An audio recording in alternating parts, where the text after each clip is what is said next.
Well, thank you very much for joining our class and share that story, of course. Kind of along those same lines of his conflicting relationship with Ray Lewis as a source, we wanted to ask you about building and managing relationship with sources.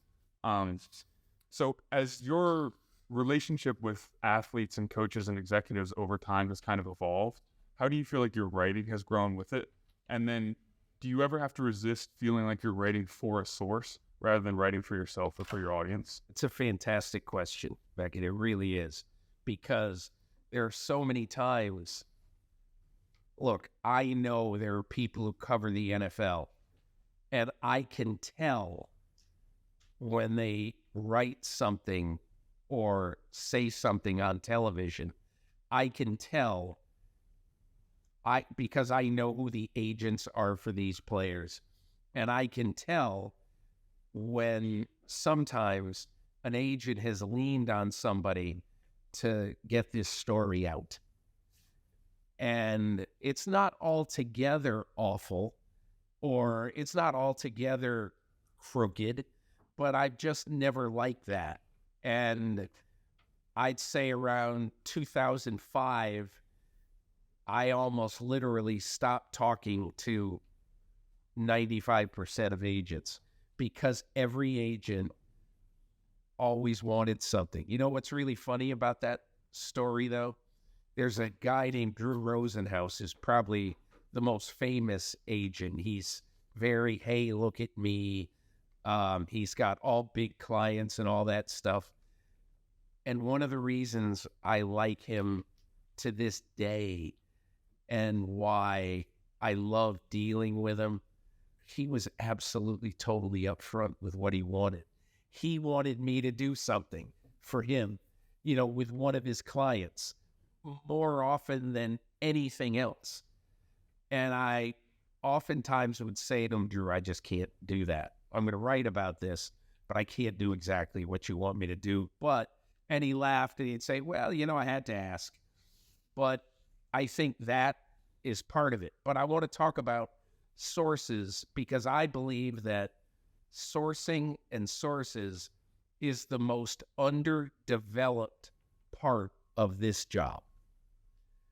And what I mean by that is that, and I'll take mine, it's been in sports, but when I went to Ohio University in the 70s, I didn't write sports for the school paper, because I went there and, at the time, I basically was totally in love with the Watergate coverage from the Washington Post.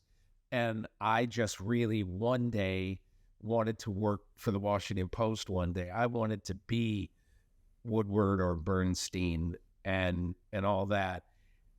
And I had I love sports, but I didn't think I would ever cover sports. I just thought I would cover city council in Columbus, Ohio, or the State House in Pennsylvania. So I didn't know. You're a victim to some degree in who calls you and offers you a job.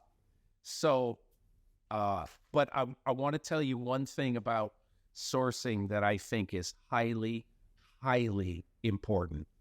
Okay.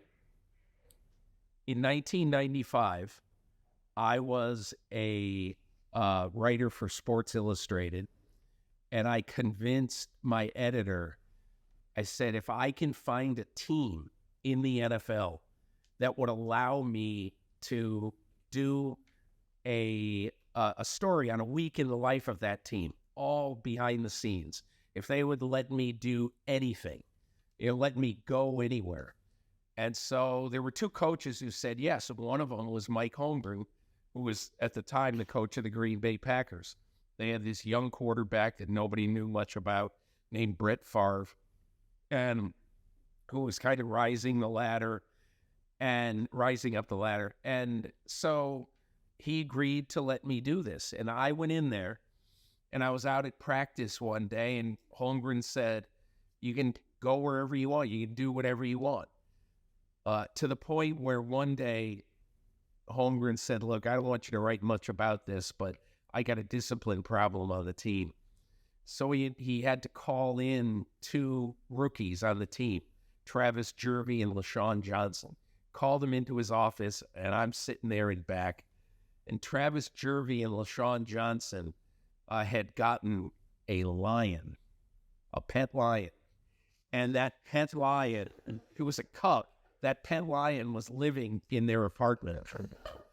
And Travis Jervey, who was a young running back from the Citadel, he had this big, almost like a big cast on his arm, on his forearm.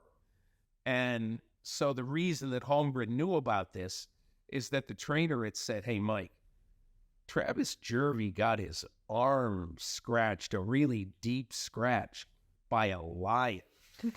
And he said, Holmgren said, there's no lions in Green Bay. And the trainer said, Mike, there's a lion in their apartment. So Holmgren had to call them in, and he had to tell them, if that lion isn't gone by Monday somewhere, to a circus, to wherever, if that you guys are both going to be cut, and I'm going to tell everybody in the league what knuckleheads you are. So they had to get rid of the lion.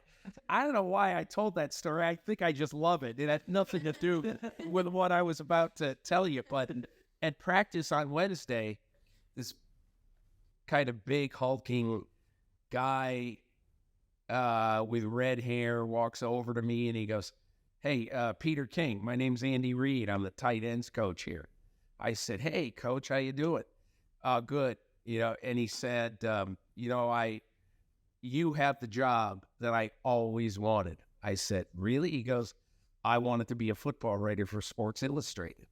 When I went to Brigham Young, I wrote for the school paper while I played on the team. He was one of the offensive linemen for Jim McMahon, who, became a first-round pick of the Chicago Bears, won a Super Bowl and all that. But he said, hey, I just wanted to introduce myself. If I wasn't doing this, I'd be trying to beat you out for your job, So anyway, it was just a cool thing. So over the years, we talked. And maybe once a month after he got the job in Philly, I'd pick up the phone and I'd call him, and maybe he'd call me back, maybe he wouldn't. After he was getting ready when he coached the Eagles to sign Michael Vick after his dogfighting prison sentence. And he talked to me maybe like for 90 minutes late one Sunday night about what convinced him to do it. And the thing that convinced him to do it is that his sons, who had both been in trouble with the law, and how weird of an omen this was for the future, because they both were going to have significantly more trouble with the law. Both of Andy Reid's sons said, Dad, you should really give this guy a chance. He means it. You can just tell. He had his whole life taken away from him. And I don't know if any of you know this story, but obviously Michael Vick ran a dogfighting ring, went to prison for 17 months in Leavenworth, Kansas, one of the toughest maximum security prisons in the country. And, Andy Reid knew he was going to take all kinds of guff for citing Michael Vick, but he and Jeffrey Lurie, who's a bleeding heart, said, let's do it. And they did it. And every game Michael Vick ever played, even when he was totally on the straight and narrow, every game, and playing pretty well for a while, every game there were protests in Philadelphia and on the road when he would play. Because, when you kill dogs and you put dogs in dog fights, that's a lot of people who love dogs. I love dogs. I've had 4 dogs, so I absolutely love dogs. But I always find this, that if somebody serves his time, whatever time some court said, and is repentant, I just think, let no man cast the first stone, or whatever that biblical cliche is. Anyway, I only bring all that up because the last 2 years, Andy Reid has been on top of the football world. And because I spent time month after month after month, year after year, always calling them, always being in touch, knowing that, when you have a head coach in the NFL and you cover the NFL, when you have a head coach who who you want to make sure that you keep in touch with, and I'm not saying that babysit the relationship, but just nurture the relationship. No matter what you're covering, you need to, if you're covering the basketball team at American, you've got to find some way to make sure that the coach knows who you are. And if you have an important question, you got to learn a way to ask that question away from a press conference. That's all there is to it. You got great players on the team. You got to get to know them. You just do. That's your job. But so over the years, nurture Andy Reid. So a year ago, they were going to play in the Super Bowl, not this past year against San Francisco, but the previous year. And so they're going to play in the Super Bowl. And I asked Andy Reid the week before the game, I said, listen, if you win this game, can I sit in your office after the game 4 minutes, 5 minutes max with my videographer? And can you tell us the story of the play that won this game? He goes, yeah, I'll do that. And so we did it. It got a lot of attention. It got over 6 million views on Add Up everything, YouTube, TikTok, everything. But anyway, and so then this year, I went to training camp. I had a really, really strong feeling about Kansas City again. I thought they were going to win it again. It didn't look like it for most of the year, but I just did. So there are several coaches I asked that question to. Listen, when you win the Super Bowl, I want to sit in there with you 4 or 5 minutes max. I know, because after the Super Bowl, it's insane. There's 4,500 media people. There's family, there's coaches, there's all this stuff. So Andy Reid said to me, if we win it again, you got it. And I asked several other coaches, Kyle Shanahan, one of them, and it so happened that both of them got to the Super Bowl, so they both would have done it. Anyway, those kind of things, a long-term relationship that started 28 years ago, ended up paying off in a huge way. And the last Super Bowl I ever covered, I got basically the story of the night, because Andy Reid told me exactly why the silly little winning touchdown pass to McCole Hardman worked, from Mahomes to Hardman at the end of the game. Anyway, that is all because I met a guy, followed the guy, I nurtured the relationship, and it ended up paying off. And look, I'll be honest with you, there's a lot of people in the NFL who I couldn't have done that with. Some of it is just luck, absolute luck. But the more of those, it's like buying a lottery ticket. If you buy one, you got a shot. If you buy 100, you got a better shot. If you buy 500, you have a better shot. Now, you probably won't win, but anyway, you know what I mean. The whole point is give yourself the best chance to win when the job is really important. Stemming off of that relationship with Andy Reid, we're wondering, at the beginning of your career, how did you navigate establishing the strong relationships with coaches, athletes, and what lengths did you go to do so? When I was in high school, I was a baseball player, and I wasn't very good, but I just wanted it so bad. And when I went to Ohio University, I went to walk-on tryouts for the baseball team. And at the time, a really great player who turned out to be a really great player named Mike Schmidt had graduated like 2 or 3 years before, became one of the best third basemen of all time. So there was really good tradition at Ohio University in baseball. The day I showed up for practice, tryouts, there was 143 people there. And I said, holy F, how do I have a shot? And the coach stood up in front of everybody and said, all right, guys, we're going to take 5 of you at the end of the day. 5. And here's what you have to do. We're going to have you make 3 throws from the outfield, all from center field. You're going to throw to second, third, and home, and you're all going to get 5 swings. And so I said, well, okay, if that's what it is, that's what it is. So I have a pretty good arm. My throws, I think, were almost the equivalent of anybody.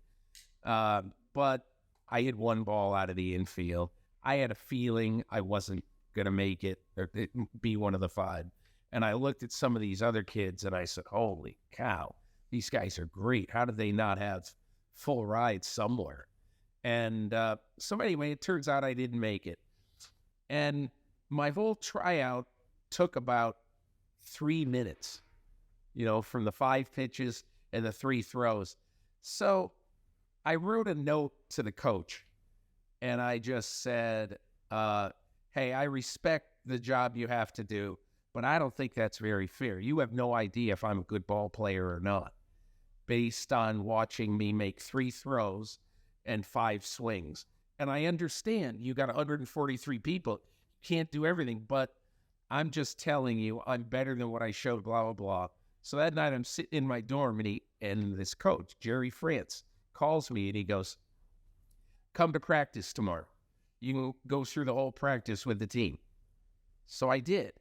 And after that one day, I went up to him and I said, hey, coach, thanks a lot. It was clear that I wasn't good enough. I wasn't one of the best guys to walk on. But at least I kind of Klemko'd against Ray Lewis.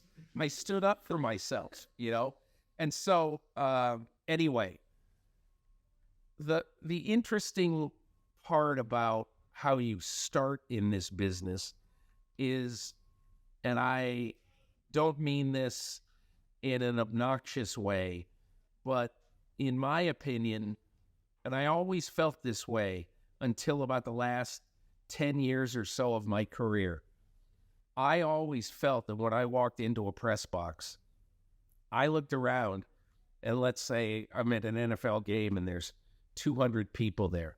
And I said, I want to kick everybody's ass in this press box today. I will write the best story of anybody who is in here today. Sometimes I think I did a really good job. Sometimes I was run of the mill, but the mentality you have to have is that, especially in media today, the mentality you have to have is you have to say to yourself, look, jobs aren't exactly plentiful in the business these days. So how am I going to get a job and get a good job and make sure that that job is going to be my springboard to a long-term career? I always thought that you got to think that guy sitting next to me, I'm going to kill him. I am going to kill him. And again, I'm exaggerating. We all got along great, but it was clear that we were all competitive. When I went to cover the New York Giants after Cincinnati in 1985, there were 19 daily newspapers that covered the New York Giants every day. And they were at every practice and every press conference and all that. So experienced people, New York City. And so anyway, it's hard. You have to find ways. And Robert talked about the Boomer Esiason story. In 1984, the Bengals drafted Boomer Esiason in the 2nd round, and they drafted from Maryland. And they drafted a defensive end from Maryland named Pete Koch in the 1st round. So they were flying them in that day to Cincinnati, and they sent a car to pick him up. So the driver of the car was waiting at baggage claim for him. And in those days, can't do this today, but in those days, 1984, you walk into the airport, You look up at the board where all the flights are coming in. Flight, U.S. Air Flight 64 from Washington Dulles is landing at is landing, and it's coming into gate 64. Just walk to gate 64. There's no security. So I just walked to gate 64. Here comes Boomer. Here comes Pete Koch. Never met him. And I just walked up to him and I said, Boomer, Pete, I'm Peter King. I work for the Inquirer. I cover the team, and I'm here to give you a ride to, Riverfront Stadium where the Bengals offices were. And Boomer said, they sent a media guy to pick us up at the airport. I said, yeah, it's crazy, but that's just the way it is. Meanwhile, I'm thinking to myself, please don't have any luggage, because we got to walk right by baggage claim. And if they got to stop and get luggage, then they're going to see that there's this guy, this in a black suit, there to pick them up. So anyway, I got him out without the guy seeing him, and I just took it in my car. Now, I had a 2-door Volkswagen Rabbit. That's what it was called in those days. But it was a 2-door car. Pete Koch is 6'5", 290. He's not hitting it back. But Boomer, I said, hey, I'm really sorry. And so Boomer climbs into the back seat, and these were his exact words. And I'm sorry because there's curse in here. But his exact words when he got in the back seat were, welcome to the fucking NFL. And so I took him into Riverfront, interviewed him along the way, turned on my tape recorder, and had a great story the next day. Anyway, I don't mean to say that, that is something I did a lot. It's just something that sometimes you need to just figure out how you can do something that's going to be a little bit different, and it's going to be a little bit better than two guys standing up at a podium at a press conference. Anyway, I don't even remember what the question was. Why? That's a story. I think it perfectly segues into my next question, specifically about your writing style. It's so unique and personal, but you've also said in interviews since you've retired that sports media is moving more towards personality and moving away from traditional reporting. Do you think that young journalists should be more focused on building a personality or sticking to the more traditional reporting? I think it really depends where you work, and what your job is.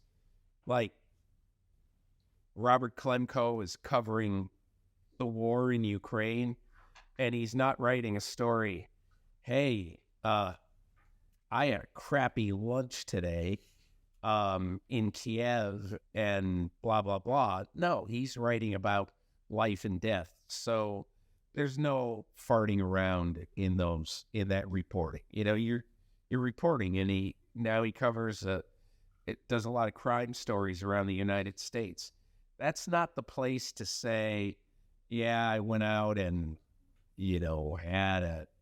had dinner with Tom Brady or whatever. I mean, it isn't. And honestly, the lead to most of my columns is basically pretty straightforward. And it is later in my column that I get into, here's what I think about this, that, and the other thing. And so I'm gonna separate this into two things. Number one, if you're covering a beat and you got to cover a beat, it's going to be a fairly straightforward way of doing a job, and your personality is really not going to be involved that much.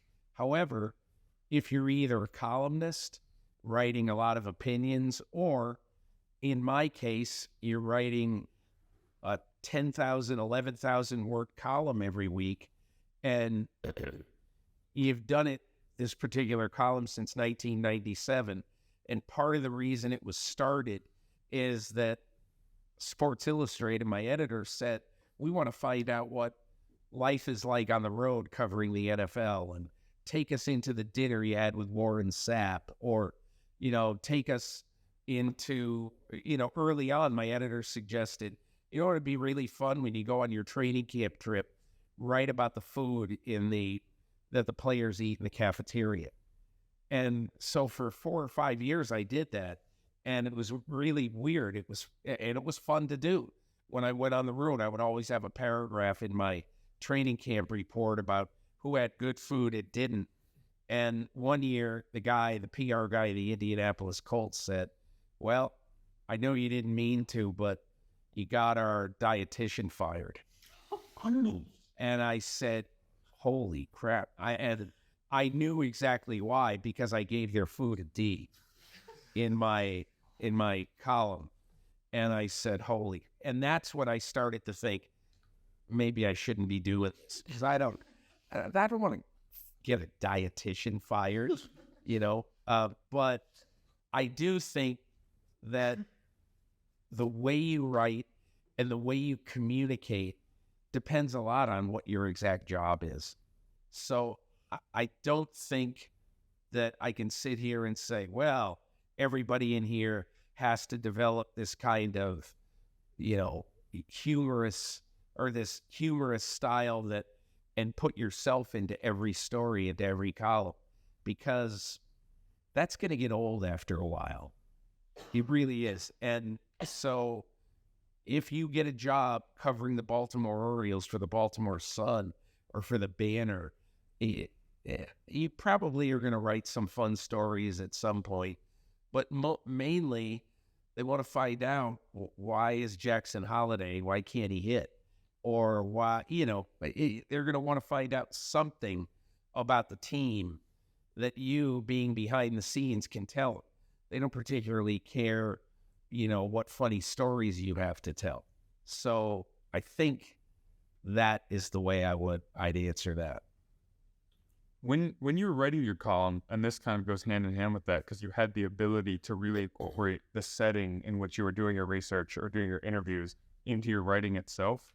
Like some ones that come to mind were Carson Palmer reading his kids a bedtime story, or the photo of you and Tom Brady in Montana that Giselle took and then you used in your column.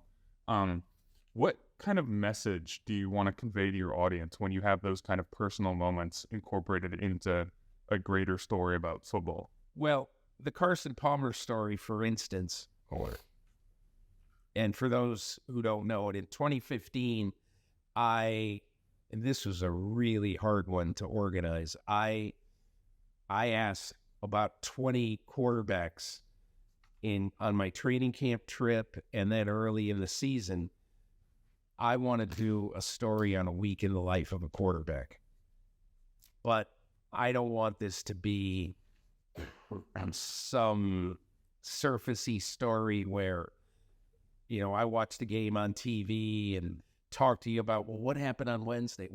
I want to be there when those things happen on Wednesday or Tuesday. So, what you're referring to is the fact that in that particular week, I spent some time in Carson Palmer's home outside of Phoenix, and he was a real conscientious dad.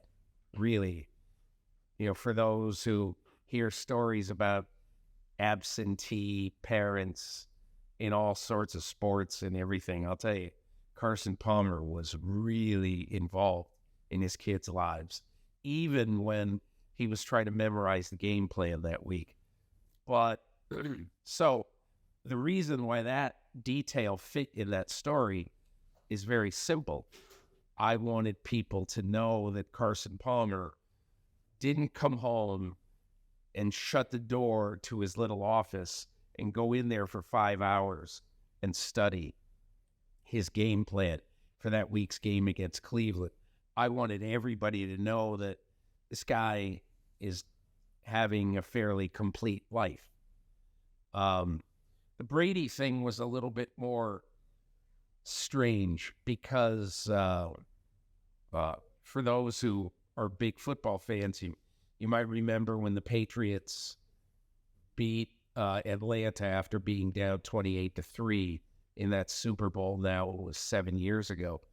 And after the game, I sometimes you really need to put yourself in the position of the players. Like the Carson Palmer thing, I said to him, he was trying to figure out, well, what's in it for me?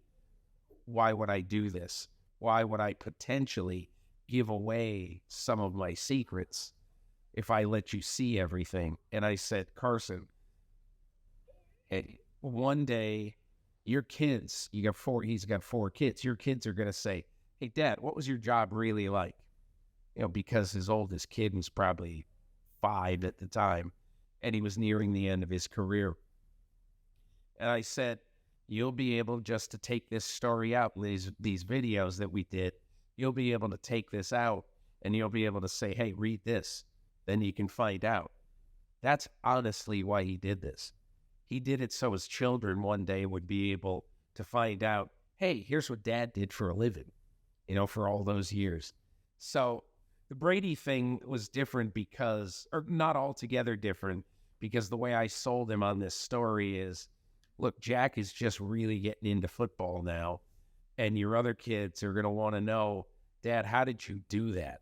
How'd you bring your team back? And I said, and honestly, I think while everything is fresh in your head, I want to ask you about every big play in this game, and I want you to dissect it. Why did it work? Why'd you call it? What happened, in the huddle before? I want to know everything. And Brady absolutely, totally loves football history. It's really big to him. And it's important to him that, he will never think he's better than Joe Montana. That was his idol when he was a kid. Doesn't matter how many Super Bowls he win. Joe was always the man to Brady. And he can repeat all these events that happen in his 4 Super Bowl wins. So anyway, be all that as it may, the Brady thing was interesting because he was going on vacation. He agreed to give me 1 hour in Montana 1 week after the game, and it was fantastic. And, at the end of it, I wanted to take a photo, and he said, I'll only take one if we could take one together. So the only other person there at that moment was Giselle. So we ended up having a photo for the MMQB, which is what I wrote it for, by Giselle Bundchen. And the managing editor of the magazine called me the next day and said, it's going to be the most famous photo credit in the history of magazines. But anyway, I think the really important thing when you do a story that's a little bit different is to not be afraid to tell parts of the story that really give the reader or the viewer a you are there experience. I wanted people to know in that Tom Brady, I wrote 2 columns, a total of about 18,000 words.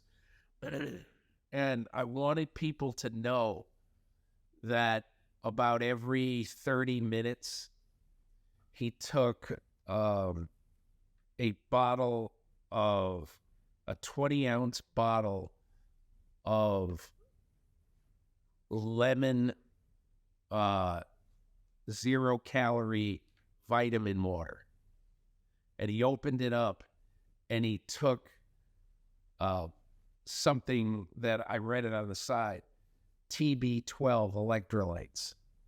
And he opened it, and he emptied it in the bottle, shook it, and then drank it for about the next half hour or 25 minutes. And then he did it 3 times in the course of maybe an hour and 20 minutes.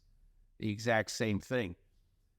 And what that tells people is that Tom Brady isn't sitting there a week after the Super Bowl reveling in his triumph, having 16 beers. Tom Brady is living the life. and he's showing, I mean, I've been with Brady a lot over the years. He doesn't do stuff for show. And that's who he is. That's how he lived. That's how he won a Super Bowl at 43 and a half. And so, anyway, those details like that, to me, I don't know. When I think back on that Brady thing, honestly, I don't think of Gisele Bündchen taking a photo of us or, talking to her for 15 minutes. I don't think about that. I mean, it was interesting, but I think of Tom Brady opening the TB12 electrolyte packs and putting them into the vitamin water, shaking it up and drinking it. And over an hour and 20 minutes, maybe, he had 60 ounces of that. I don't know. That will forever stay with me. Anyway. Those types of anecdotes and details were so important in your reporting. And so I'm wondering, your writing style has always been narrative-like and accessible to a wide audience. Do you think that sort of writing style can thrive in today's media environment, especially as, sports journalism is shifting to a more analytics-focused business? Well, I'll say this about the analytics part and how analytical sports media has become. I'm not saying it isn't important. I think it is important. I think it's really important. But when I look at the business of writing about and covering football, writing about football, covering football, talking about it on TV, talking about it on the radio, my opinion is we're really kind of going to the other side of analytics and really making it so that, especially, like, I'm a big baseball fan. It really, baseball, to listen to it on the radio, which I do a lot, or to watch it on TV, it's becoming just so technical, and I honestly believe that when you look at sports now, people not only want to know what somebody's PFF rating is at right guard, they want to know a little bit about the person, why he won the job, what impresses coaches about him, what he's like off the field. Not to make that the total story, but I sometimes think that we are getting so into the analytics part of this. I'll tell you a quick story about whatever year it was that the Ravens took Isaiah Likely. Was that 21 maybe, in the fourth round of the draft? The Ravens had 6 fourth-round draft picks. And I asked Eric DeCosta, the general manager, Jim Harbaugh, Steve Bisciotti, I like to go into teams' draft rooms and write about what happens. I don't want to be in there for your first round. I want to be in there for your fourth round. It was the most picks any team had in a round in like 10 years. To have 6 picks in one round, what do you do? How do you use them? All that stuff. And I'll never forget, in the middle of that round, they were about, honestly, it was on Isaiah Likely. John Harbaugh got up and he went over to the table where the analytics people were working. And it was so interesting. They had a woman who went to Carnegie Mellon and who I think had done grad work at Wharton, who was like, DeCosta said, this girl is intimidatingly smart. She was about 24 years old, looked like she was 16, and Harbaugh went over on the clock. The Ravens are on the clock, and he asked her a couple of questions about Isaiah Likely. I said, now that is cool. That's really cool. And I found out later he was asking her is there anything I should know that you guys have unearthed in your study of him in college? And like, they were very, very big on, he had like the best get off time off the line of scrimmage in the first, 5 yards of everybody in the tight end class. And that's one of the things, they wanted more athleticism in their tight ends. And so Harbaugh, when he came away from that, he came back and he was all in on Isaiah Likely. But I think, and I love that note, and I love that thought, but I do think sometimes we are starting to go a little bit overboard, and especially with how the game is analyzed on television. You know, we're not doing as much about how competitive somebody is, or how what other great traits they have. It's all about, you know, I don't know how many, I don't know whether you guys know this or not, but every player plays every practice and every game with 2 tracking devices in his shoulder pads.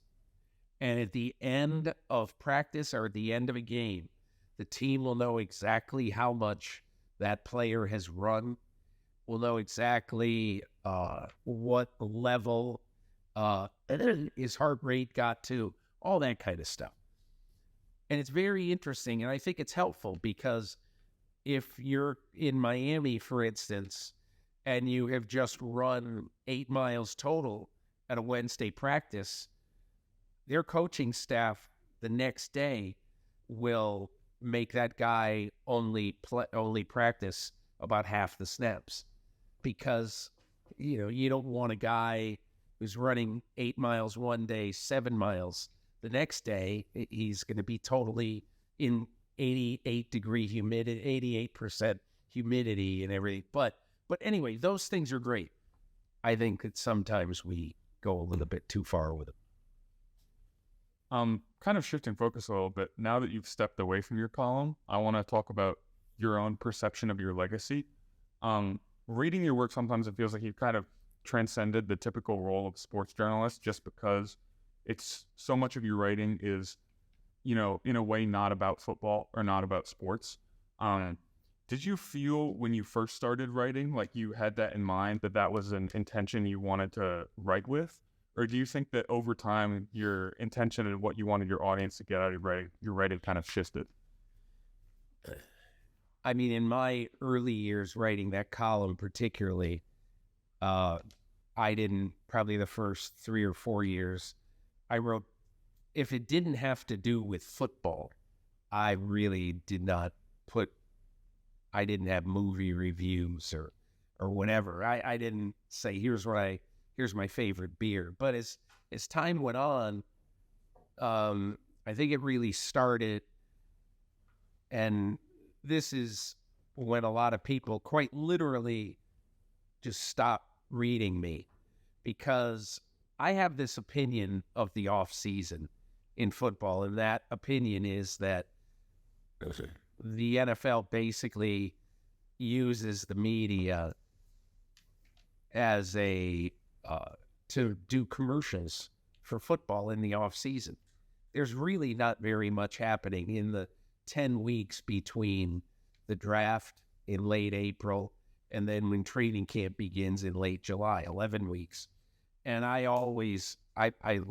telling you, I hated that time of year, especially when we had the MMQB, because we had to make up stuff to fill space. I hated it. I didn't want to do it. We were basically forced to do it. There were 2 things I hated with a passion. One was that, and 2 is mock drafts. I didn't necessarily hate, I did 1 mock draft a year. It would have been out this morning. It would be out on Monday before the draft. I did it for the last, I think, 21 years I did the column. And I love doing that because you can use a lot of your contacts to figure out what might happen. You don't always know, but be that as it may, what I hated about mock drafts is how many people did them in October, November, December, when the draft order wasn't even established yet. It's insane. It's crazy. It's idiotic. It's wrongheaded. It's just a waste of time. It's a waste of time. But I think what evolved in my style was that, okay, I would argue with people all the time because I used to write in the early 2000s about my daughters and their sports games in field hockey and in softball in northern New Jersey. And I used to write about them in May a lot, because it was almost like I was Rage Against the Machine.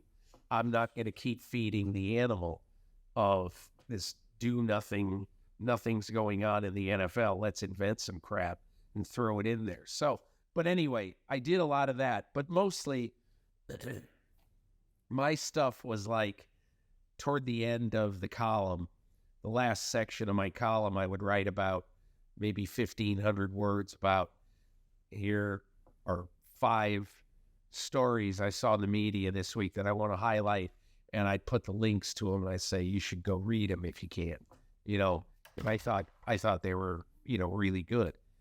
But I think what I would tell everybody who used to complain about putting all this other stuff in the column or talking about politics is, I would say, listen, my column this week is 11,238 words. I counted non-football stuff, 2,110 words. So you've got 9,200 words about football in this column.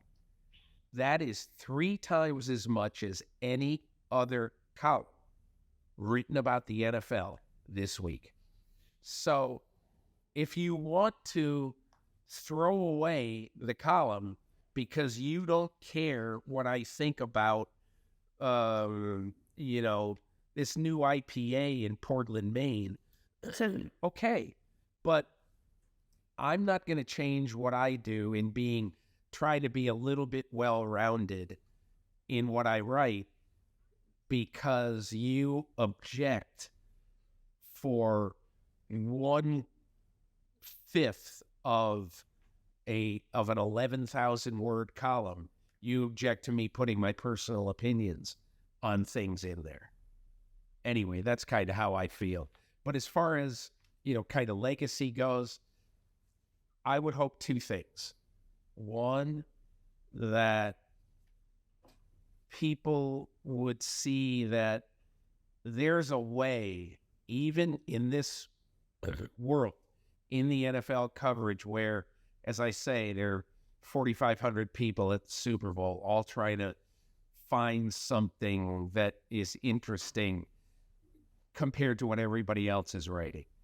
In the year 2000, there were about 20 people who covered the NFL scouting combine in Indianapolis. This past year, there were 1,247. So now you have to say to yourself, okay, how can I be different? How can I write something or gather something that is going to be different from what everybody else does?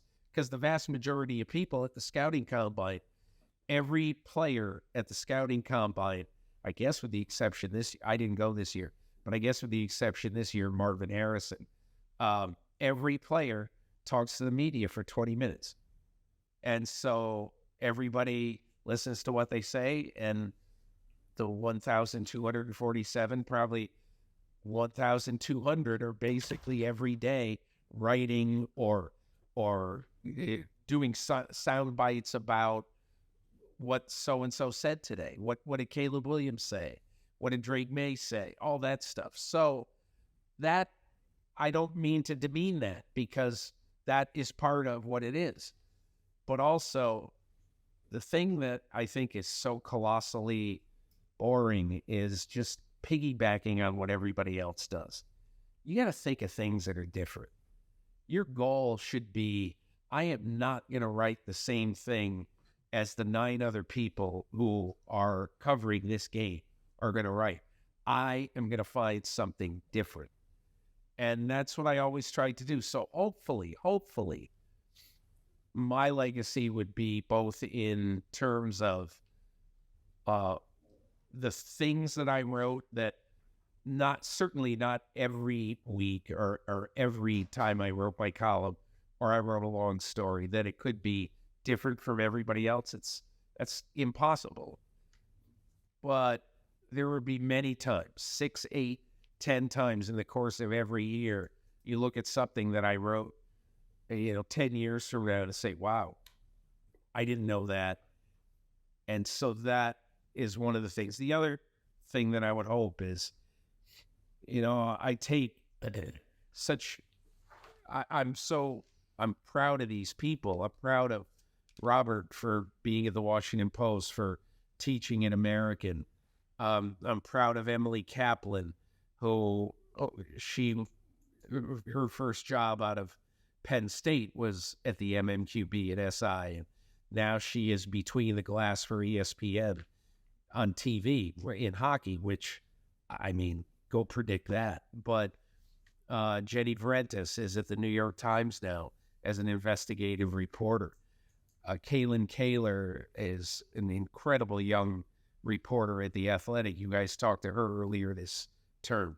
So all I would say about all that is I am just so happy that toward the end of my career, instead of trying to defeat Robert Klemko, which 20 years earlier, I would have said, this kid's got no chance. I'm going to kill him. I mean, later in the last 10 years or so of my career, all I wanted to do, I mean, really all I wanted to do, I shouldn't say all, but a big part of my job is I really want to help these young people.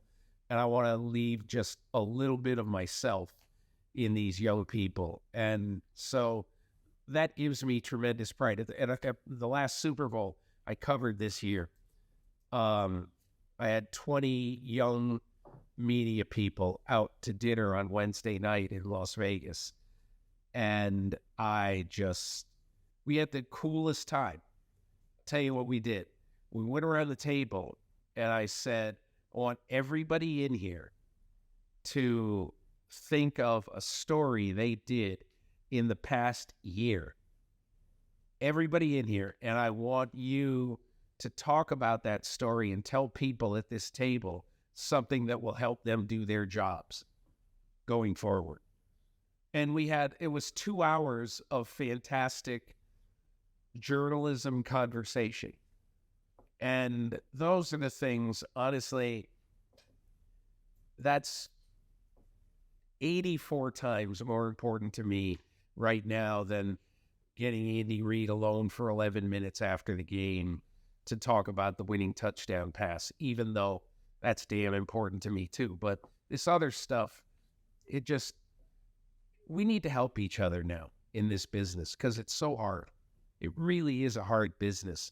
And I feel for you, I'm the luckiest person in the world to have gotten into this and to start my career in 1980 or 1979, actually.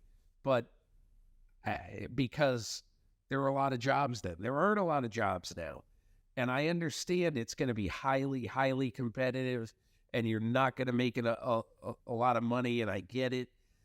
But I just think if in any way you can, try to help each other along the way. Specifically to the Monday Morning Quarterback vertical, do you think that the site accomplished what you thought it would when you first started it? And how did your goals and wishes for the site change over time with the course of sports and football in general? Well, this is not something that I've told a lot of people, but I'll tell you that before I did this for Sports Illustrated, I had an opportunity to do it for ESPN. And I turned it down in part because I thought that it would be part of a death knell for Sports Illustrated. And look, I honestly, if I took whatever we would have called it to ESPN, it would still be happening. it would still be out there. And I don't know who would be doing it now. It wouldn't be me, but it would still be going. The reason that it died at Sports Illustrated in its original form is a very simple reason. That the first year, 2013, that we did the MMQB, I went on 19 calls to advertisers around the country. I sat in Nike for 5 hours one day. I went to Microsoft. I went to Bose outside of Boston. Nike was in Oregon. And I went to LA to Toyota. I went all over the country. It was interesting to see how the business actually works. But we needed a lot of money to make sure that the MMQB could go do the things that we wanted to do. And the first year, going out like that, we had, like $4-point-something million, which if we had $4 million every year, we could have run the site indefinitely. But over time, especially as the economy waned, we had a difficult time keeping that up. And so, we lost Bose, we lost Microsoft, we lost a couple of others.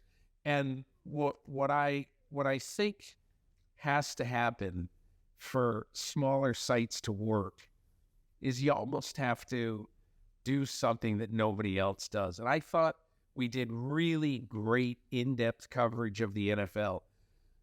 And we had stories that nobody else did, but it wasn't like we were doing things in a revolutionary way. We did some really cool things. I remember the first day of the site, I convinced Jerry Jones to let us do Jason Garrett's training camp opening team meeting. And it was 39 minutes long, and we ran it on our site. It was incredible. Nobody had ever done that before, but there are only a certain number of things like that you can do that have never been done before, because football is covered by a lot of people. So they do a lot of different things, and it's hard to make sure that you continue being able to do that.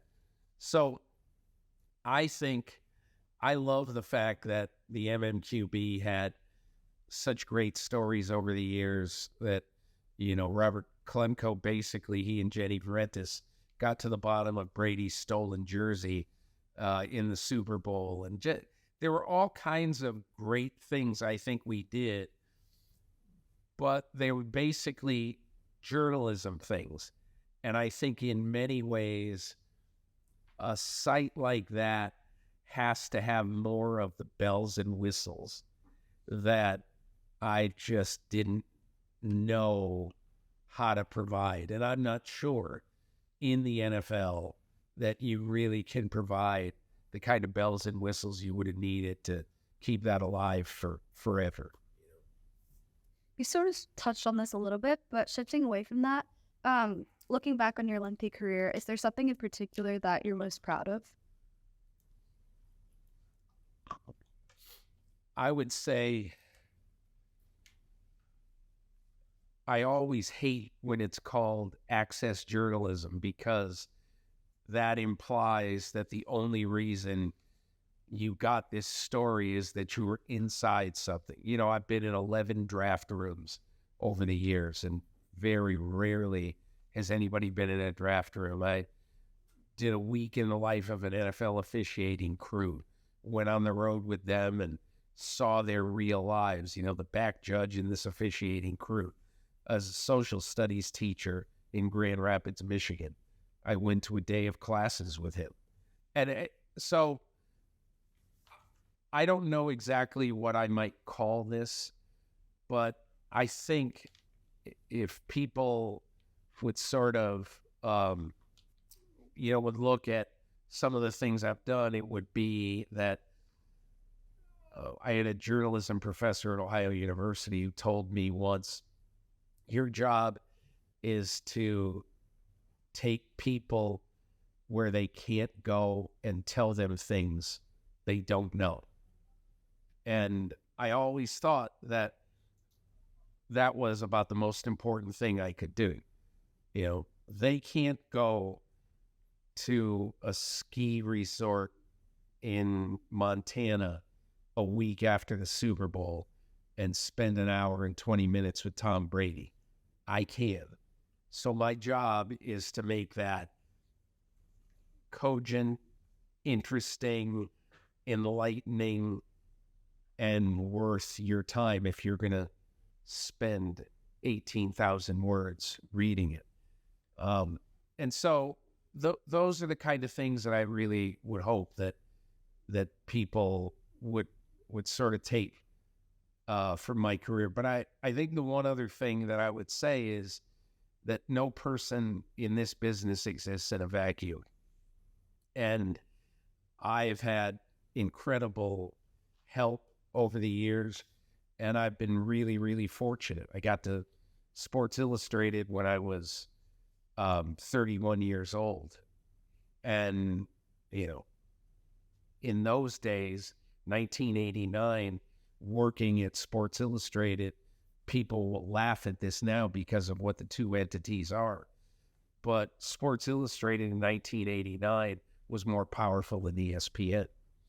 And that's just the way it was. And over time, obviously, the scales got tipped from 45% ESPN, 55% SI to now 98% ESPN, 2% SI. That's just the way it goes.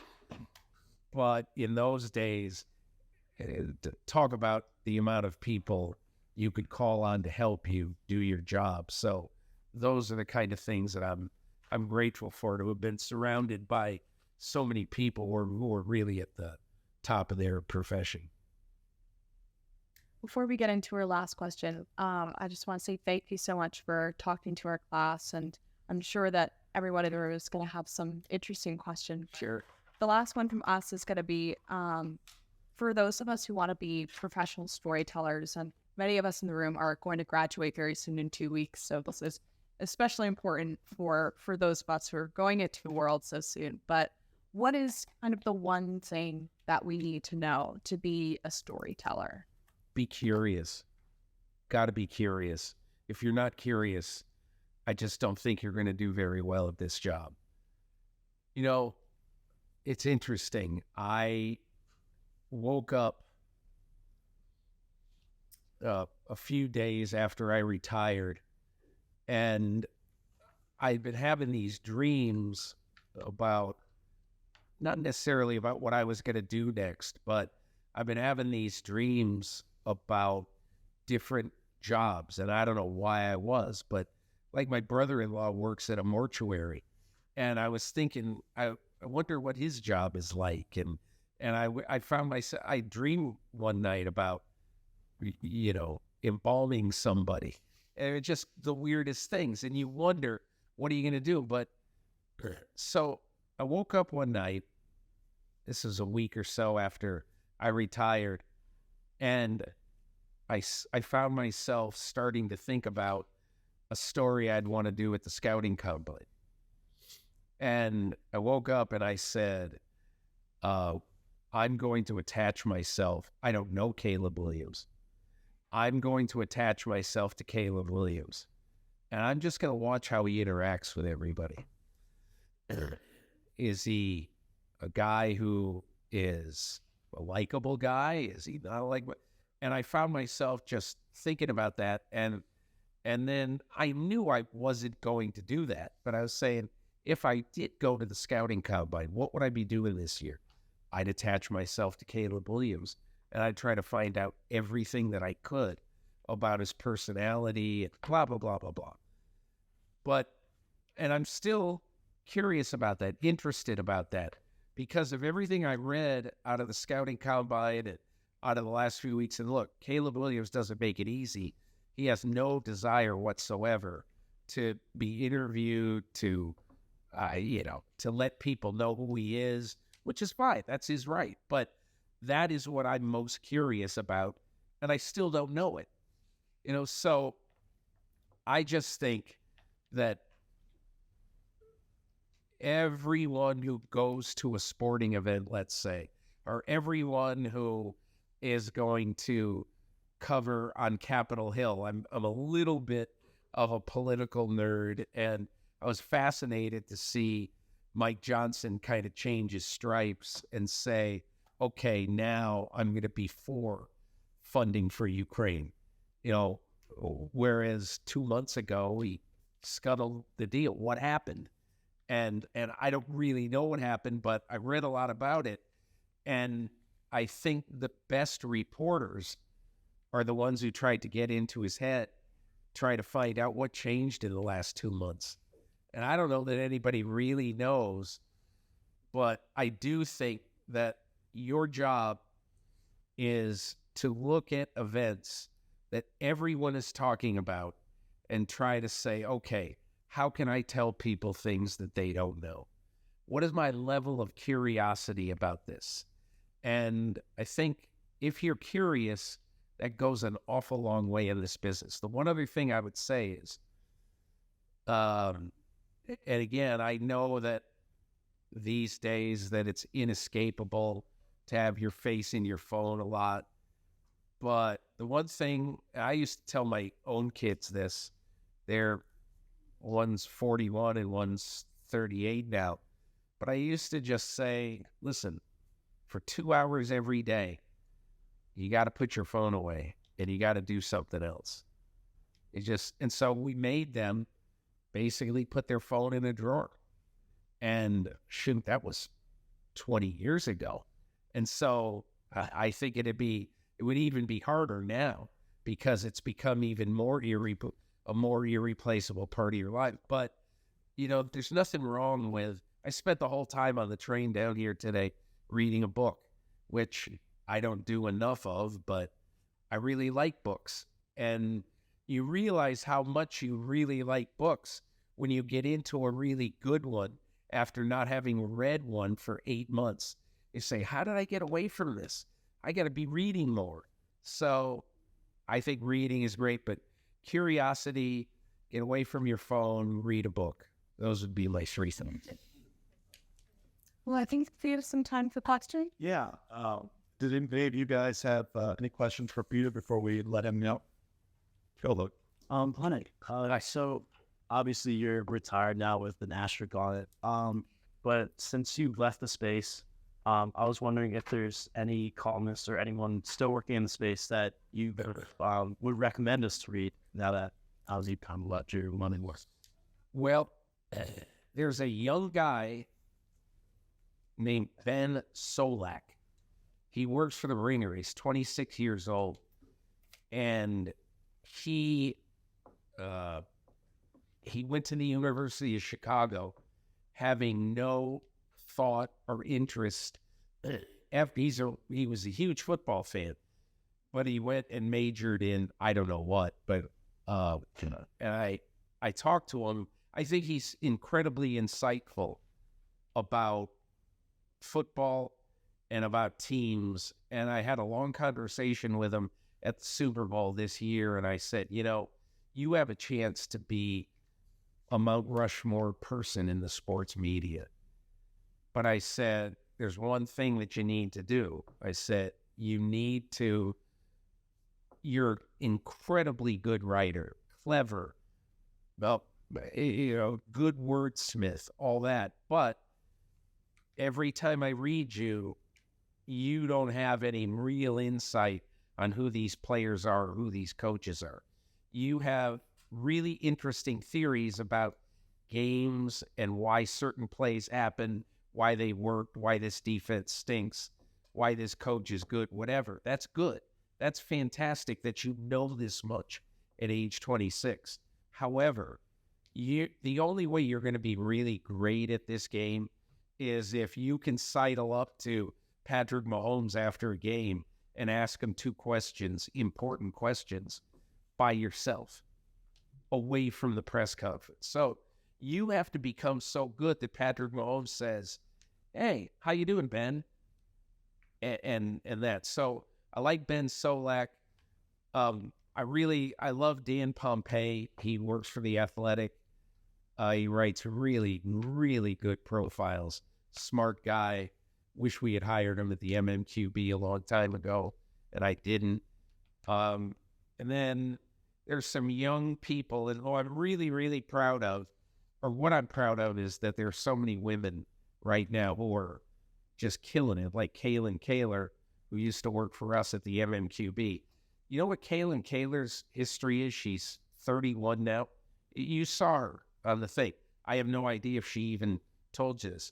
You know what she did for 4 years at Northwestern? She's a cheerleader. She wrote a little bit, but not much. She was totally into the cheerleading scene. And so when we first hired her at the MMQB, she was hired to be my assistant, not to write, and she has just come 100 miles since then, and she's great. But there are a lot of really good young people right now, but I would say Ben Solak, Dan Pompey, and Kaylin Kaler, you can't go wrong with those three. Anybody else? I had one. Yeah. What do you think were the biggest self-imposed, self-inflicted wounds in the decline of Sports Illustrated?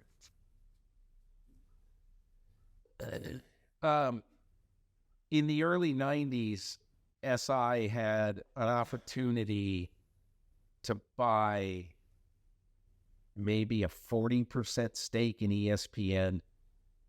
A huge stake in ESPN, and chose not to do it. That's probably the biggest thing. But the second biggest thing, and look, this is a difficult thing because I'm being critical of some of my peers who worked there and who were big stars in SI. Back in 1997, when this new thing called a website happened, I didn't have an email address until 1997 because the internet was so new. And at that time, Sports Illustrated and CNN combined to form a sports website called CNNSI.com. And at that time, a big editor at SI went to run it. And he was going to sort of usher Sports Illustrated into this internet age. And so there have been 2 times in my career at SI where I kind of took a chance. One was in 1997, where a former editor of mine, who now was going to be the editor of CNN-SI, said, would you write a column for us once a week, like on Monday? After you finish writing your column for the magazine, you can just empty out your notebook, whatever you haven't used. Just tell us at that point everything else you know about football that you haven't put in the magazine that week. And I said, okay, I'll do it. And at the time, this editor could not get, I'm not sure he couldn't get anybody, but very, very few of the high-profile writers, they said, pay me more. It's not in my contract to do this, so I'm not doing it. And my whole thing always was, I always felt like, because you don't really know what the future holds, you should be open to doing different things. And my second one is, I think it was 2009, SI came to me and said, hey, I don't know if you've heard of it, but there's this new thing out there called Twitter, and here's how it works. And they explained to me how it works, because I didn't know what it was.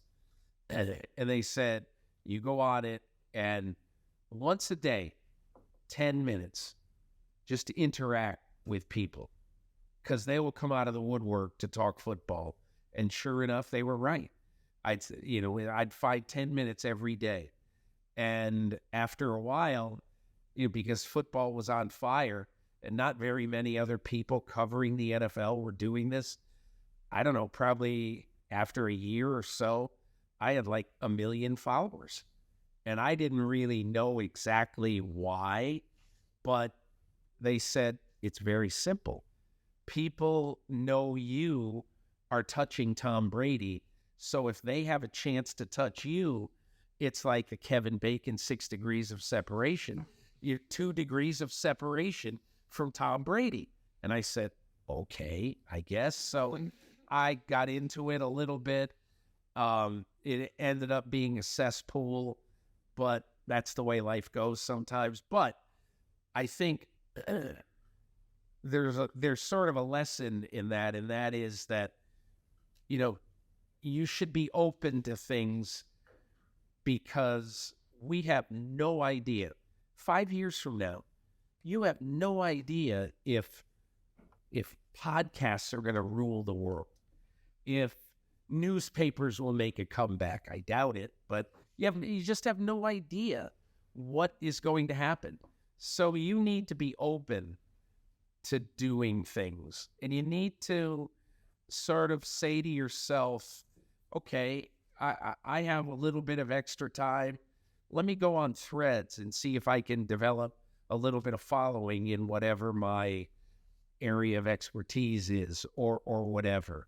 So that would be my advice about essentially trying to make sure that you do not have an expiration date on you.